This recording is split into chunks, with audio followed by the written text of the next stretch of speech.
Bismillahirrahmanirrahim. Assalamualaikum warahmatullahi wabarakatuh. Innal hamdalillah nahmaduhu wa nasta'inuhu wa nastaghfiruh wa na'udzu billahi min shururi anfusina wa min sayyiati a'malina. Man yahdihillahu fala mudilla lahu wa man yudlilhu fala hadiya lahu. Ashhadu an la ilaha illallah wahdahu la syarika lah wa ashhadu anna Muhammadan abduhu wa rasuluh la nabiyya ba'dah. Amma ba'd. Sahabat Akademi Nur yang dimuliakan oleh Allah Subhanahu wa taala. Sekarang kita melangkah ke materi yang ke-26 yang berjudul salat istisqa. Perlu kita ketahui, dalam kehidupan kita berdunia, kadang kita merasakan cuaca panas setiap harinya, terkhusus pada musim kemarau, yang dapat membuat tanah kering dan tidak subur. Hal ini membuat kita mengharap turunnya hujan dari langit. Ketika terjadi kekeringan di suatu daerah atau tempat-tempat tertentu, maka kita sebagai orang Islam dianjurkan untuk memohon, meminta kepada Rabb kita, kepada pencipta kita, Allah Subhanahu wa taala, agar diturunkan kepada kita hujan. Maka salah satu syariat yang diajarkan kepada kita ketika dalam kondisi seperti ini adalah melakukan salat yang namanya salat istisqa, salat meminta hujan. Maka muallif menyebutkan dalam buku kita ini, dalam buku panduan kita ini, salat istisqa adalah salat yang disyariatkan oleh Allah Subhanahu wa taala ketika musibah kekeringan melanda bumi dan membahayakan manusia karena tidak turun hujan dalam waktu yang lama.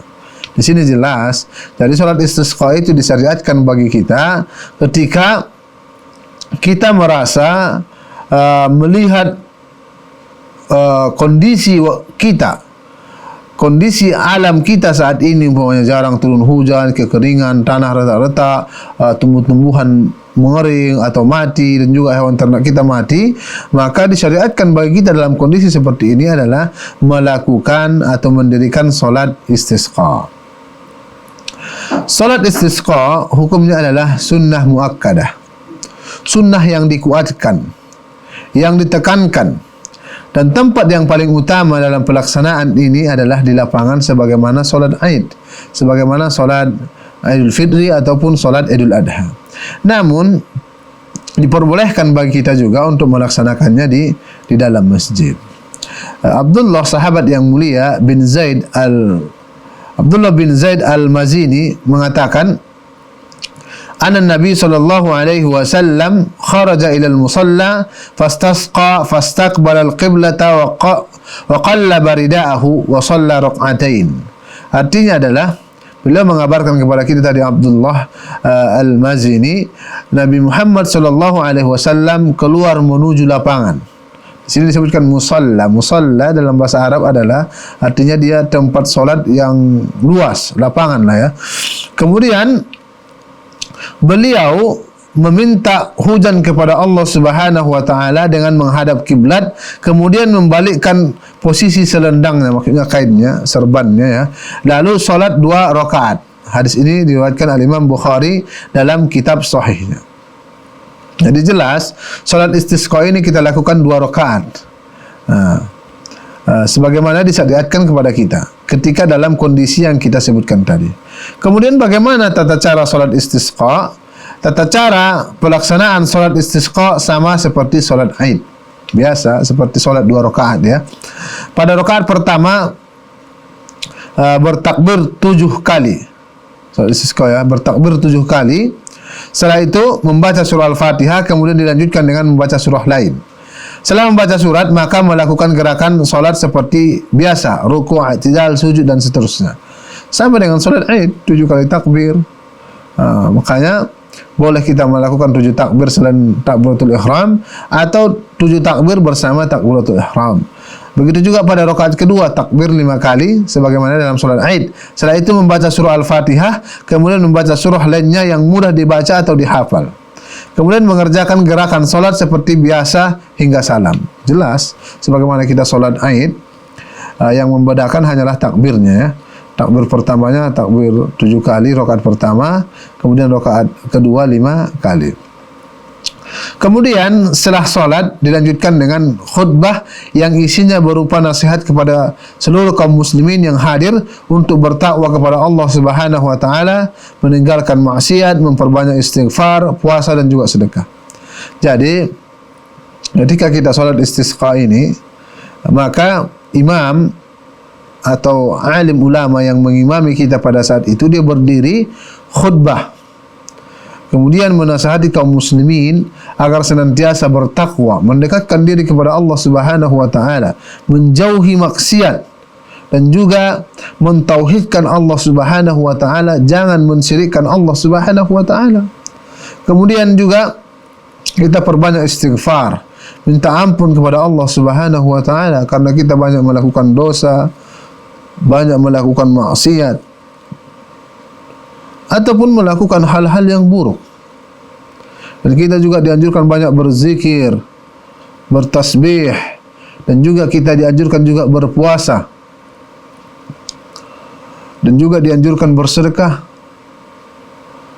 Karena dengan tidak datangnya hujan ini merupakan ujian atau peringatan bagi kaum muslimin, bagi hamba Allah Subhanahu wa taala.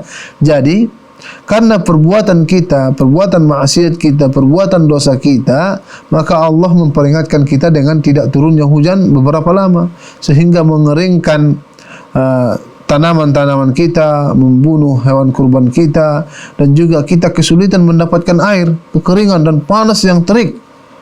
Maka dengan ini Islam mensyariatkan kepada kita suatu amalan, suatu ibadah salat, yaitu dengan disebut dengan salat istisqa, salat meminta hujan. Baiklah sahabat Akademi Nur yang dimuliakan oleh Allah Subhanahu wa taala, waktu pelaksanaan salat istisqa itu boleh dilakukan kapan saja. Tidak ada ketetapan bagi kita ketika kita mengalami kondisi seperti tadi.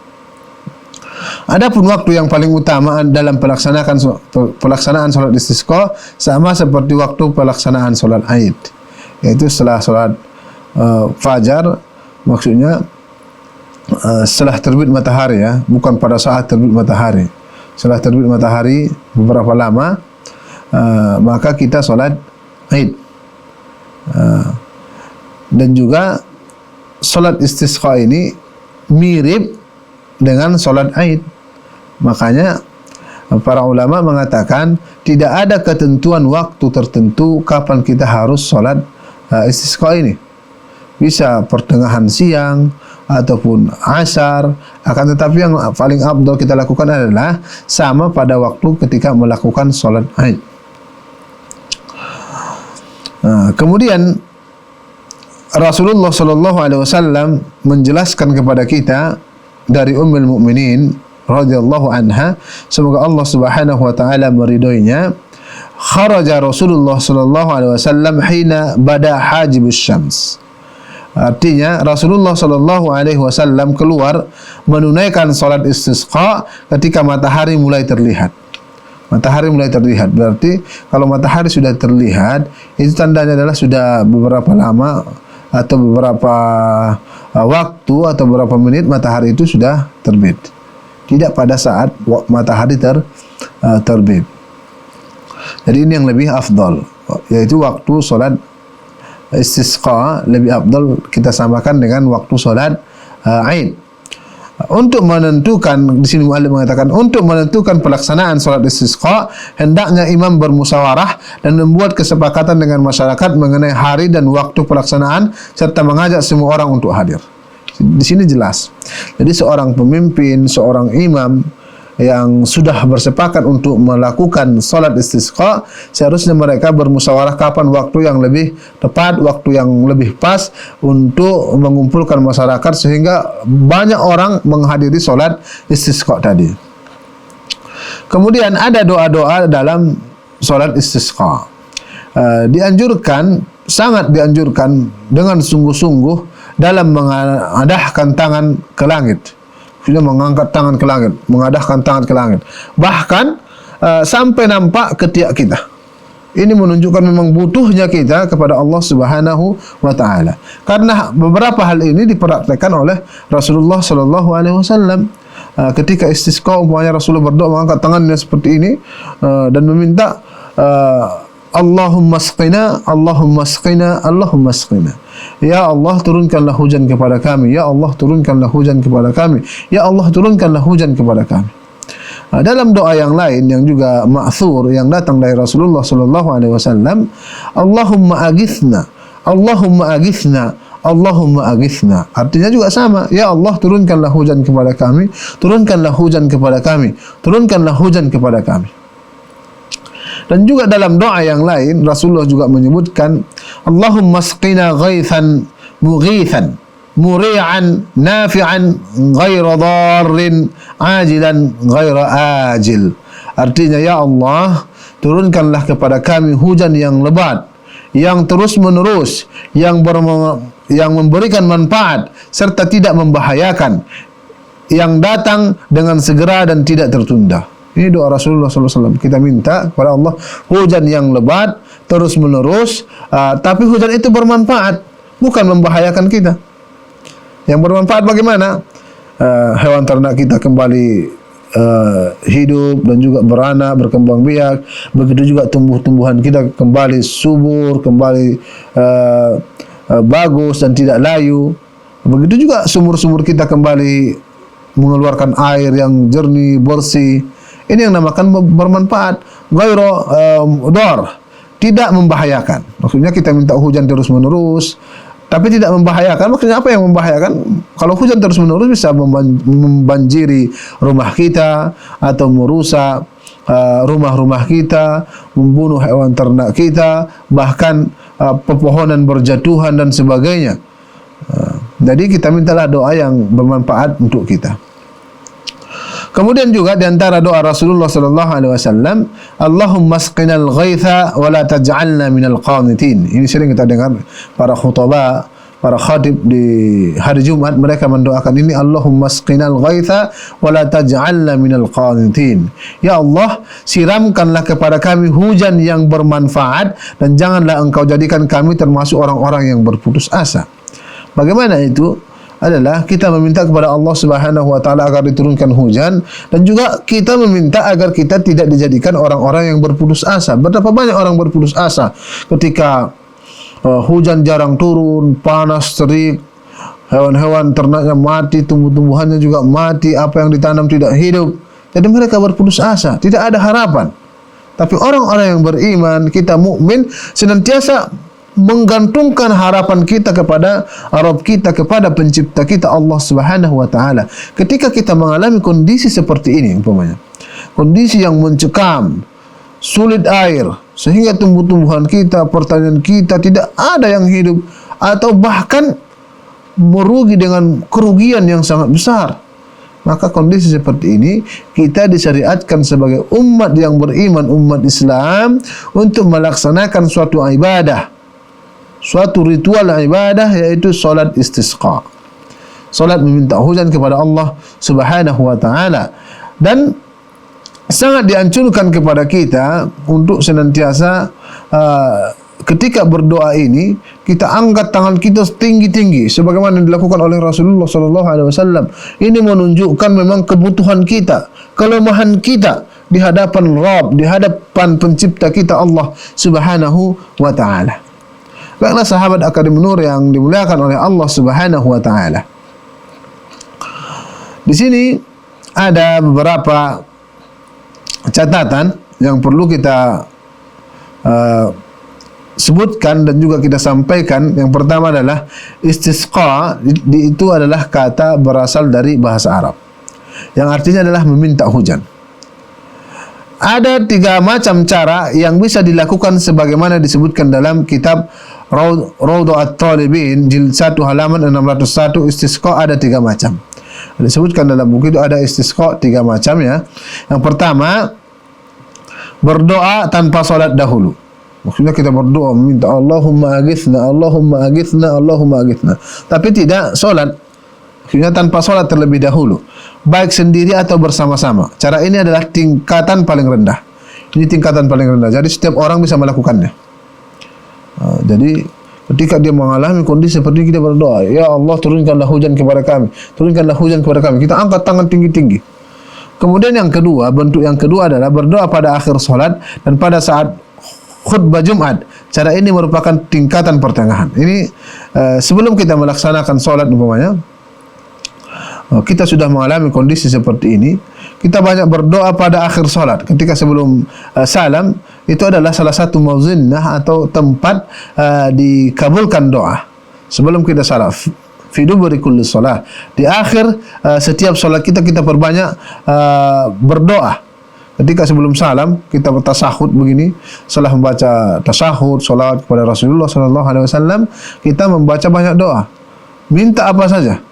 Terkhusus ketika dalam kondisi seperti ini kita minta diturunkan hujan. Dan juga ketika khutbah Jumat, para khatib yang naik khutbah Jumat di khutbah yang kedua kan disyariatkan bagi kita adalah berdoa. Maka para khatib diminta untuk berdoa seperti ini. Berdoa meminta hujan. Allahumma aghithna, Allahumma aghithna, Allahumma aghithna. Wa la taj'alna minal qanitin, seperti itu. Diperbanyak. Jadi saya anjurkan, saya nasihatkan juga kepada para khutbah, orang-orang yang senantiasa khutbah Jumat, ketika dalam kondisi seperti ini mereka harus banyak-banyak meminta agar diturunkan hujan yang bermanfaat kepada Allah Subhanahu wa taala. Ini tingkatan yang kedua ya, tingkatan pertengahan. Kemudian yang ketiga, semakin mencekam umpamanya salat istisqa 2 rakaat diiringi dengan khutbah. Cara ini yang paling afdal. Yang ketiga ini yang adalah yang paling afdal. Kita melakukan salat sebagaimana salat Aid ya. Kemudian dengan khutbah. Kemudian khutbah itu dinasihati para kaum muslimin agar senantiasa mendekatkan diri kepada Allah Subhanahu wa taala, menjauhkan diri dari maksiat. Kemudian ini catatan pertama ya. Kemudian catatan yang kedua, tidak ada azan dan juga iqamah sebelum melaksanakan salat istisqa. Ini perlu kita garis bawahi. Karena banyak sekali kejadian-kejadian di kalangan kaum muslimin, mereka membuat suatu ibadah atau ritual ibadah yang tidak ada contohnya dan juga dasarnya dari Rasulullah sallallahu alaihi wasallam. Maka jika kita lihat seperti ini, maka hendaklah kita mendakwahi mereka. Karena al-aslu fil ibadah muharramah. Hukum asal melakukan suatu ibadah itu adalah haram, kecuali ada perintah dan juga nas dari Rasulullah sallallahu alaihi wasallam. Umpamanya, jika ada sebuah solat tidak ada perintah dari Rasulullah atau tidak ada dasar dari Rasulullah melakukan itu, ketika solat istisqa Rasulullah tidak pernah melakukan azan dan tidak pernah menyuruh para muazzinnya untuk melakukan azan juga iqamah, maka tidak boleh bagi kita melakukannya. Karena syarat diterima ibadah itu ada dua, sebagaimana disebutkan para ulama. Yang pertama adalah ikhlas, karena Allah Subhanahu wa taala. Kita melakukan ibadah tersebut ikhlas, bukan karena riya, bukan karena mengharapkan pujian orang lain. Ini yang pertama, kita ikhlas kepada Allah Subhanahu wa taala. Yang kedua, ibadah tersebut harus sesuai dengan tuntunan ajaran Rasulullah sallallahu alaihi wasallam. Kalau tidak sesuai, suatu ibadah tersebut tidak akan diterima. Bagaimana itu? Kita ikhlas umpamanya salat, akan tapi ibadahnya tidak benar. Salat subuh umpamanya yang datang dari Rasulullah hanya 2 rakaat. Kemudian seseorang mengatakan, sedikit sekali, saya lakukan 3 rakaat. Jadi salatnya tidak akan diterima karena tidak sesuai dengan tuntunan Rasulullah sallallahu alaihi wasallam. Baiklah sahabat Akademi Nur yang dimuliakan oleh Allah Subhanahu wa taala. Ini catatan yang kedua. Kemudian catatan yang ketiga, kaum muslimin hendaknya menuju lapangan tempat solat dengan penuh ketundukan, tawaduk dan juga rendah hati. Jadi ketika kita mau melaksanakan solat istisqa, solat meminta hujan tersebut, kita berangkat ke lapangan berbondong-bondong dengan ketundukan, kepatuhan, merasa bersalah di hadapan Allah Subhanahu wa taala sehingga kondisi ini terjadi. Dan tidak etis bagi seorang muslim dia membutuhkan suatu hal di hadapan Allah Subhanahu wa taala dan dia datang melakukan salat ini, dia tidak tunduk, tidak patuh, bahkan menampakkan kesombongannya. Sahabat Akademi Nur yang dimuliakan oleh Allah Subhanahu wa taala.